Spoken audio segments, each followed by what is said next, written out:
আসসালামু আলাইকুম। অনার্স ভর্তি পরীক্ষার্থীরা, অনার্স ভর্তি পরীক্ষার যে বিজ্ঞপ্তি প্রকাশ হয়েছে, এই বিজ্ঞপ্তিটা অন করার সাথে সাথে আমাদের সামনে একটা জিনিস ভেসে ওঠে, সেটা হচ্ছে সময়সূচি। এবং নিচে পরীক্ষার্থীদের উদ্দেশ্যে সুন্দর করে বলে দেওয়া হয়েছে, পরীক্ষার্থীকে অবশ্যই ভর্তি পরীক্ষার প্রবেশপত্র সহ সকাল 10:30-এর মধ্যে প্রবেশপত্রে উল্লেখিত কলেজ কেন্দ্রে উপস্থিত হয়ে নির্ধারিত আসন গ্রহণ করতে হবে।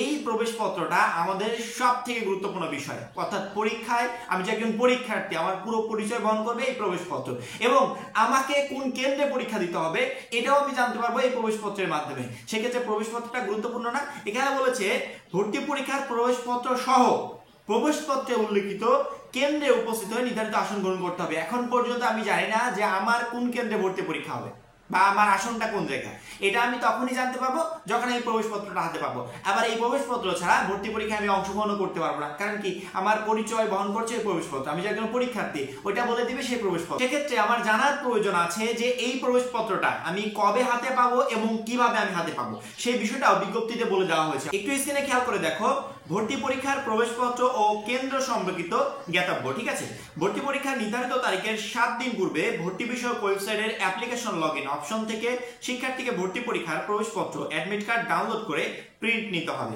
উল্লেখ্য যে শিক্ষার্থীর প্রবেশপত্রে অ্যাডমিট কার্ড, ভর্তি পরীক্ষার রোল নম্বর ও পরীক্ষা কেন্দ্রের নাম উল্লেখ থাকবে। এখানে কি বলেছে, ভর্তি পরীক্ষার নির্ধারিত তারিখের 7 দিন পূর্বে, অর্থাৎ তোমাদের ভর্তি পরীক্ষা অনুষ্ঠিত হবে কবে? 3 মে। 3 মের 7 দিন আগে তোমরা এই ভর্তি পরীক্ষার যে প্রবেশপত্রটা এটা ডাউনলোড করতে পারবে, এবং এটা ডাউনলোড করার জন্য ওয়েবসাইটের অ্যাপ্লিকেশন লগইন অপশন থেকে শিক্ষার্থীকে ভর্তি পরীক্ষার প্রবেশপত্র বা অ্যাডমিট কার্ড ডাউনলোড করে প্রিন্ট নিতে হবে। অর্থাৎ আমরা অনার্স ভর্তির আবেদনটা যে ওয়েবসাইট থেকে করেছি সেই ওয়েবসাইটে প্রথমে আমাদেরকে ঢুকতে হবে, পরবর্তীতে অ্যাপ্লিকেশন লগইন যে অপশনটা থাকবে ওইখানে ঢুকে আমার যে ডিটেইলস গুলো চাইবে, আমার আইডি নং চাইতে পারে, আদার্স যে কোনো কিছু চাইবে, সেই চাওয়া বিষয়গুলো আমরা এখানে দিয়ে পরবর্তীতে আমি আমার ভর্তি পরীক্ষার যে অ্যাডমিট কার্ডটা, ওই অ্যাডমিট কার্ডটা দেখতে পারবো। ওইটা আমাকে কম্পিউটার দোকান থেকে কি করতে হবে, প্রিন্ট করে বের করে নিয়ে আসতে হবে। কারণ কি, ওইখানে আমার পরীক্ষার রোল নম্বর দেওয়া থাকবে, সেই সাথে পরীক্ষার কেন্দ্রের নাম, সব থেকে গুরুত্বপূর্ণ বিষয়।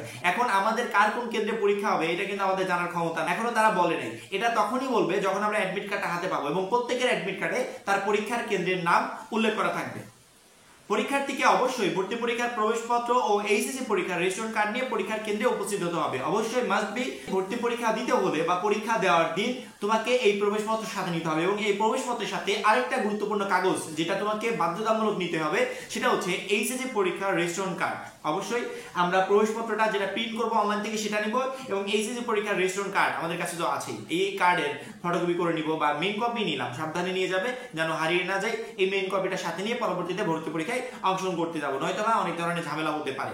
পরীক্ষার্থী প্রয়োজনে সায়েন্টিফিক ক্যালকুলেটর ব্যবহার করতে পারবে। অর্থাৎ সায়েন্টিফিক ক্যালকুলেটর নিয়ে অনেকে প্রশ্ন করছিল যে ভাই আমরা এটা ব্যবহার করতে পারবো কিনা, বিশেষ করে যারা বিজ্ঞান গ্রুপের শিক্ষার্থী তাদের ক্ষেত্রে আরেকটু বেশি প্রবলেম। সেক্ষেত্রে তারা যদি সায়েন্টিফিক ক্যালকুলেটর ব্যবহার করতে পারে, তাদের এমসিকিউ গুলো সলভ করতে অনেকটা সহজ হয়ে যাবে। এখানে তারা বলেছে যে সায়েন্টিফিক ক্যালকুলেটর অবশ্যই ব্যবহার করতে পারবে, তবে মোবাইল ফোন ও অন্যান্য ইলেকট্রনিক ডিভাইস সঙ্গে আনতে পারবে না। হ্যাঁ, এগুলো আমরা জানি, পরীক্ষার রুলস এগুলো, যে অন্যান্য ইলেকট্রনিক ডিভাইস সঙ্গে আনতে পারবো না। তবে সায়েন্টিফিক ক্যালকুলেটরের বিষয়টা অন্যান্য বোর্ড পরীক্ষার ক্ষেত্রে দেখেছি আমরা অনেক সময় নিষিদ্ধ করে, কিন্তু এখানে ভর্তি পরীক্ষার ক্ষেত্রে এখানে ফ্রিডম দিয়ে দিয়েছে যে শিক্ষার্থী চাইলে সায়েন্টিফিক ক্যালকুলেটর এনে সে ম্যাথগুলো সলভ করতে পারবে। আশা করি প্রত্যেকটা শিক্ষার্থী বুঝতে পেরেছো যে ভর্তি পরীক্ষার যে প্রবেশপত্রটা যেটা এখন আমরা হাতে পাই নাই, বা আমরা আমাদের আবেদন টোটাল প্রসেসগুলো কমপ্লিট করার পর আসলে চিন্তিত থাকি যে এই প্রবেশপত্রটা আমি কবে হাতে পাবো, এই প্রবেশপত্র আমি কবে হাতে পাবো, বা আমার পরীক্ষা কোন জায়গায় অনুষ্ঠিত হবে। বিশ্ববিদ্যালয় থেকে আগেই জানানো হয়েছে যে আমাদের প্রত্যেকটা জেলায় একটা করে কেন্দ্র থাকবে। 64 জেলার শিক্ষার্থীরা 64টা কেন্দ্রে পরীক্ষা দেবে, কিন্তু আমার জেলার কেন্দ্র কোনটা?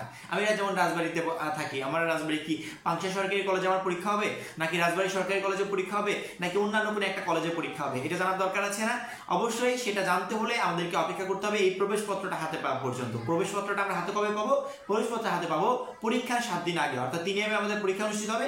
3 মে 7 দিন আগে আমরা এই প্রবেশপত্রটা হাতে পাবো, এবং যেদিন প্রবেশপত্র হাতে পাবো ওই দিন আমি আমার রোল নাম্বার, সেই সাথে আমার কোন কেন্দ্রে পরীক্ষা হবে সেই কেন্দ্রের নামটাও আমি জানতে পারবো। আমাদেরকে সে পর্যন্ত অপেক্ষা করতে হবে, এবং যখনই প্রবেশপত্র বিতরণ শুরু হবে বা অনলাইনে অ্যাভেলেবল পাওয়া যাবে তৎক্ষণাৎ ভিডিওর মাধ্যমে তোমাদেরকে জানিয়ে দেওয়া হবে যে শিক্ষার্থীরা প্রবেশপত্র এখন পাওয়া যাচ্ছে, দ্রুততম সময়ের ভিতর গিয়ে প্রবেশপত্রটা উত্তোলন করে প্রিন্ট করে ফেলো। অর্থাৎ অলওয়েজ আপডেট চ্যানেলের সাথে যুক্ত থাকলে তোমাকে কোনো বিষয় নিয়ে কোনোদিনও টেনশন করতে হবে। ইনশাআল্লাহ আমরা সবকিছু প্রয়োজন বুঝে ভিডিও বানিয়ে তোমাদেরকে দিব। এখন এই পর্যন্ত, পরবর্তী ভিডিওর জন্য চ্যানেলটা সাবস্ক্রাইব করে রাখবে। সবাই ভালো থাকবে, সুস্থ থাকবে।